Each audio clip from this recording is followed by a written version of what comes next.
Students, today we are going to learn the next lesson of science, lesson number 3, force and pressure. Force and pressure. Exactly force म्हणजे काय आणि pressure म्हणजे काय. आपण बऱ्याच वेळा रेग्युलर आपल्या लाईफ मध्ये फोर्स आणि प्रेशर हे वर्ड वापरतो की आपण म्हणतो बघा फोर्सने काम केलं पाहिजे किंवा प्रेशर कुकर. म्हणजे प्रेशर म्हणजे नेमकं काय, फोर्स म्हणजे काय, हे आपल्या कन्सेप्ट शिकून घ्यायचं आहे. The first question, what is pressure, what is the formula of pressure and what are the units of pressure. काय क्वेश्चन आहे, प्रेशरची डेफिनेशन सांगायची आहे, प्रेशरचा फॉर्म्युला सांगायचा आहे कारण आपण त्याच्यावर काही न्यूमरिकल्स एक्झाम्पल शिकायचे आणि प्रेशरची युनिट पण फाइंड आउट करायची. जसं आपण डिस्टन्स फाइंड करताना मीटर सेंटीमीटर काउंट करतो की नाही युनिट, तसं प्रेशर काउंट कसा करायचा. ओके, बघूया प्रेशरची डेफिनेशन आहे का. The force exerted perpendicularly on a unit area is called pressure. व्यवस्थित आहे का definition. The force exerted perpendicularly म्हणजे असा 90 डिग्रीचा अँगल करा. बघ माझ्या आता पेन्सिल आहे का, इथे नोटबुक आहे, या नोटबुकवर मी पेन्सिल अशी ठेवतो बघा. इथे बघा पेन्सिलने हा जो सरफेस एरिया आहे याच्यावर बघा 90 डिग्री अँगल केला. इथे अँगल किती आहे, 90 डिग्री अँगल तयार आहे म्हणजे हा परपेंडिक्युलर आहे. आणि मी पेन्सिलने काय करतो याच्यावर फोर्स अप्लाय करतो, आता दाब टाकतोय का बघा, परपेंडिक्युलर आहे 90 डिग्री अँगल होतोय का. म्हणून बघा the force exerted perpendicularly on a unit area. Unit area म्हणजे एक स्पेसिफिक एरिया, एका स्पेसिफिक एरियावर एक युनिट एरिया ज्याला म्हटलं त्यावर परपेंडिक्युलर असा म्हणजे स्ट्रेट असा असं जर आपण काय अप्लाय केलं, फोर्स अप्लाय केलं तर त्यालाच काय म्हणायचं, प्रेशर असं म्हणतात. डेफिनेशन बघा, the force exerted perpendicularly on a unit area is called pressure. कळतंय का, युनिट एरिया म्हणजे स्पेसिफिक एरियावर असं परपेंडिक्युलरली अशा प्रकारे जे फोर्स अप्लाय एक्झर्ट केलं जातं त्यालाच म्हणतात प्रेशर. मग प्रेशर फाइंड करायचं फॉर्म्युला आहे का, pressure is equal to force upon area on which the force is applied. Force बघा, प्रेशर कसं फाइंड करायचं, pressure is equal to force upon म्हणजे फोर्स आपण न्यूमरेटर म्हणून घ्यायचं आणि डिनोमिनेटर काय घ्यायचं, area on which the force is applied. आता समजा आपण मी मगाशी म्हटलं का ह्या पेन्सिलने मी याच्यावर किती फोर्स प्रेशर लावलाय कसं काउंट करणार.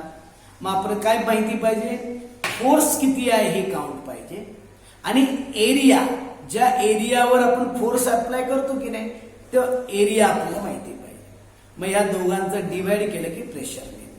Pressure is equal to force upon area on which the force is applied.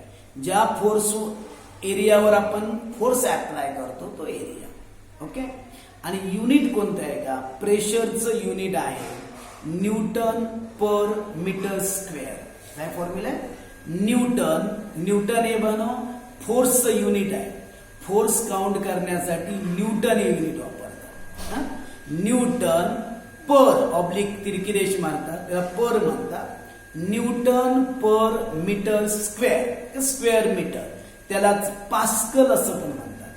Pascal was the scientist who discover this unit. Pascal या सायंटिस्टने फाइंड आउट केलं म्हणून त्या युनिटला नावच काय दिलंय, पास्कल. म्हणून बघा डेफिनेशन आहे का, युनिट आहे का, the SI unit of pressure is newton per metre square and it is known as pascal. Pascal थोडक्या शॉर्ट मध्ये PA, P capital A small. एवढं तरी कळलं. बघा प्रेशरची डेफिनेशन, फॉर्म्युला आणि युनिट. ओके, द नेक्स्ट आपण एक पॉइंट बघूया, buoyant force. What is mean by buoyant force. Generally आपल्याला म्हणतात बायोएंट फोर्स म्हणजे काय. आपण एक एक्झाम्पल म्हणून मी सांगतो, तुम्ही एक काम करू, आपण एक बकेट घेऊया. या बकेटमध्ये एक आपण प्लास्टिकचं भांडं घेऊन बुडवूया. एक प्लास्टिकचं भांडं आपण त्या बकेटमध्ये बुडवूया. थोड्या वेळात तुम्ही बघा बुडवायचं आणि आपण हात सोडून द्यायचा. After some time you can see that the plastic pot is floating on that surface of the water. पाण्यात बुडवलेलं प्लास्टिकचं भांड वर येऊन तरंगायला लागतं. आपण उचललंय का? नाही, आपोआप आलं. इव्हन आपण पण समजा पाण्यामध्ये डुबकी मारली. समजा आपण स्विमिंग टँक मध्ये जातो. आपण स्विमिंग टँक मध्ये डुबकी मारायची आणि डुबकी मारून पाण्यात खाली जायचं आणि खाली जाऊन खाली एखाद्या पाईप वगैरे असेल त्याला पकडून राहायचा प्रयत्न करायचा.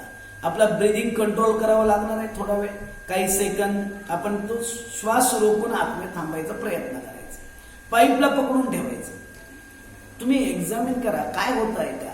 आपण जरी पायाला म्हणजे त्या पाईपला पकडलं तरी आपलं जे शरीर आहे, जी बॉडी आहे ती काय होते, वर वर वर वर यायला लागते. बघा तुम्ही स्वतःच एक्झामिन करू शकता, एक्सपिरियन्स घेऊ शकता. अजून एक एक्झाम्पल सांगतो. एक स्टोन आहे, एक दगड घ्या. हा एक मोठा दगड आपण घेतला, जमिनीवर ठेवायचा आणि त्याला आपण उचलायचा प्रयत्न करायचा. आपण उचलायला आपल्याला उचलता येत नाही, खूप जड आहे. आपण एक काम करूया, तोच दगड घरातल्या मोठ्यानं सांगायचा पाण्यामध्ये टाका म्हणायचा आणि तो पाण्यामध्ये आपण उचलायचा. पाण्यामध्ये मात्र तो दगड आपण इझिली वर उचलतो, पाण्याच्या वरपर्यंत येतो. म्हणजे पाण्याच्या सरफेस पर्यंत वरपर्यंत तुम्ही इझिली उचलू शकता. पण तोच दगड पुन्हा पाण्याच्या वर जर काढायचा म्हटला तर पॉसिबल नाही. असं का? कारण सांगतो, लक्षात घ्या. पाण्यात बुडलेल्या प्रत्येक वस्तूला पाणी आहे ना आपलं वर ढकलतं. काय करतं? पाण्यात बुडलेल्या कोणत्याही वस्तूला पाणी कुठे ढकलतं? वरच्या डायरेक्शन मध्ये ढकलतं. हे जे फोर्स आहे त्यालाच म्हणतात बायोएंट फोर्स. कळतं का बायोएंट फोर्स म्हणजे काय? बायोएंट फोर्स म्हणजे एखाद्या फ्लुइड द्रव पदार्थामध्ये जर एखादी वस्तू ऑब्जेक्ट आपण काय केली, बुडवली, तर त्याला कुठल्या डायरेक्शनला? वरच्या डायरेक्शन मध्ये ढकलणारा जे फोर्स आहे त्यालाच म्हणायचं बायोएंट फोर्स. जनरल कन्सेप्ट तरी कळली. आता डेफिनेशन बघूया. ओके, बघा. What is mean by buoyant force? On which factor does it buoyant force depend on? आणि बायोएंट फोर्स कशावर डिपेंड असतं ते पण आपण बघू. First definition, the upward force. Upward force म्हणजे वरच्या डायरेक्शन मध्ये, या डायरेक्शन मध्ये. Upward force acting on the object in water or other fluid or gas is called buoyant force. बघा काय म्हटलं, गॅसमध्ये, लिक्विडमध्ये किंवा वॉटरमध्ये जर आपण एखादी वस्तू अशी बुडवली तर कोणत्या डायरेक्शन मध्ये? अपवर्ड डायरेक्शन मध्ये जे फोर्स वर्क करतं त्यालाच म्हणतात बायोएंट फोर्स. किती सिंपल डेफिनेशन बघा.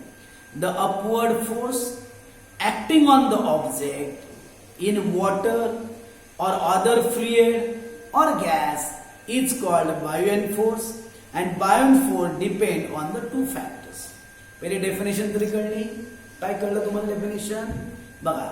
The upward force act on the object in water or other fluid or gas is called buoyant force. म्हणजे बघा, पाण्यामध्ये, वायूमध्ये किंवा काही फ्लुइड म्हणजे त्याला द्रायू असं म्हणतात मराठीमध्ये, त्यामध्ये जर एखादा ऑब्जेक्ट आपण बुडवला तर अपवर्ड डायरेक्शन मध्ये म्हणजे वरच्या डायरेक्शन मध्ये जे फोर्स अप्लाय होतं त्यालाच म्हणतात बायोएंट फोर्स. म्हणून तर लक्षात घ्या, पाण्यामध्ये एखादी वस्तू आपण इझिली उचलतो. कारण उचलताना काय होतं, ते पाणी त्या वस्तूला कुठे ढकलतं? वर ढकलतं. म्हणून मगाशी काय म्हटलं, दगड पाण्याच्या बाहेर आपलं उचलता येत नाही, पण तोच दगड पाण्यामध्ये आपण सहज इझिली असं वर उचलतो. पाण्याच्या लेवलच्या वर नाही उचलता येत, पण पाण्यामध्ये इझिली उचलता येतं. कारण त्याला काय करतं, पाणी कुठे ढकलत असतं? वर ढकलत असतं. म्हणून तर बघा इथलं कुठली वस्तू का प्लास्टिकची वस्तू पाण्यात टाकली, तुम्ही पाण्यामध्ये डुबकी मारा. एक प्लास्टिकचा बॉल घ्या आणि पाण्यात डुबकी मारा, पकडून ठेवा आणि पाण्यात खाली तळाशी गेल्यानंतर बॉल सोडून द्या. काही सेकंदाच्यात बॉल वर येणार. का माहितीये का? कारण त्याला कुणी वर ढकललं? बायोएंट फोर्स वर ढकललं. कळलं बायोएंट फोर्स? मग बायोएंट फोर्स कोणत्या गोष्टीवर डिपेंड आहे? दोन गोष्टीवर डिपेंड असतं. फर्स्ट वन बघा, volume of the object. Volume of the object, त्या ऑब्जेक्टचं व्हॉल्यूम किती आहे यावर डिपेंड असतं. कसं बघा, the buoyant force is more if the volume of the dipping object is more. जर बुडवलेल्या वस्तूचं व्हॉल्यूम जास्त असेल तर बायोन फोर्स पण जास्त असणार. व्हॉल्यूम जास्त, मला मग काय सांगतो बघा, आपण हे पेन समजा बुडवलं तर याच्यावर असणारा बायोन फोर्स आणि आपण हा समजा जो स्पियर आहे, गोल आहे, हा पाण्यामध्ये बुडवला तर बघा याचा व्हॉल्यूम आणि याचा व्हॉल्यूम जास्त आहे की नाही. मग कुणाचं बायोन फोर्स जास्त असणार, याच्यावर बायोन फोर्स जास्त असणार. म्हणून काय म्हटलं, if the volume is more then the buoyant force is more. बघा पॉइंट आहे, the buoyant force is more if the volume of the dipping object म्हणजे बुडवलेली ऑब्जेक्ट इज मोर. कळतं का, बुडवलेल्या वस्तूचा जर व्हॉल्यूम जास्त असेल तर बायोन फोर्स पण जास्त असणार आहे. एक पॉइंट करा. आणि second point, density of the liquid. More the density of the liquid more is the force of बायोन्स.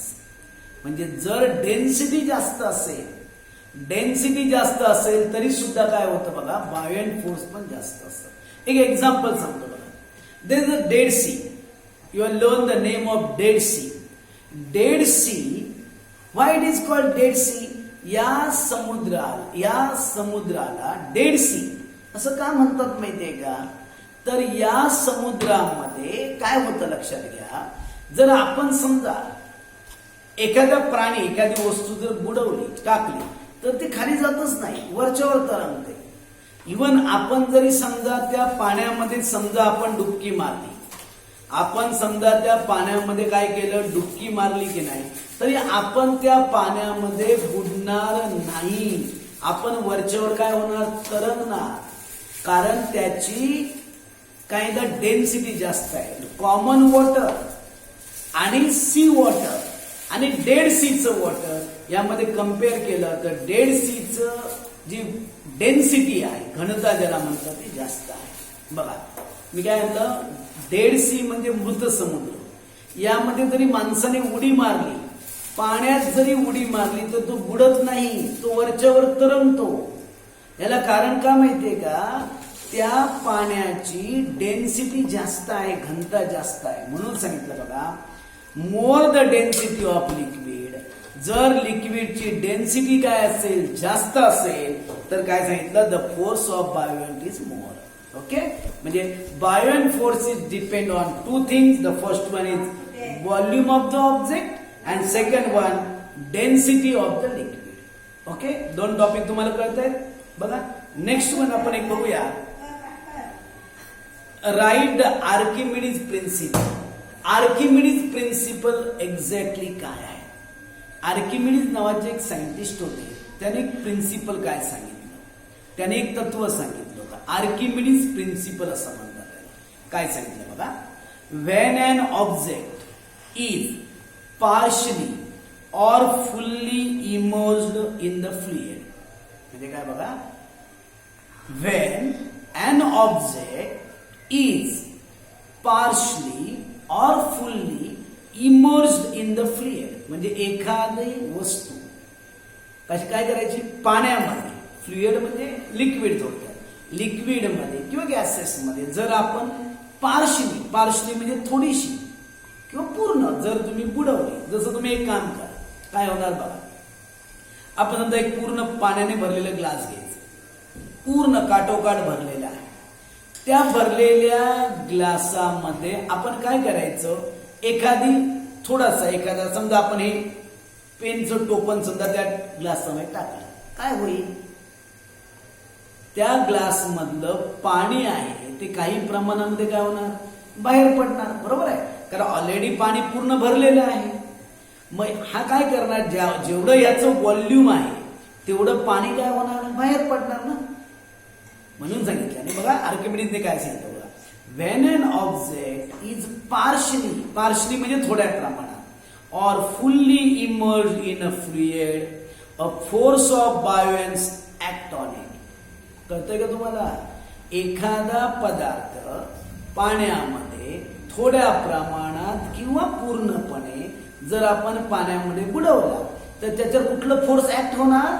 बायोएंट force act होणार. आणि ते किती असतात बघा.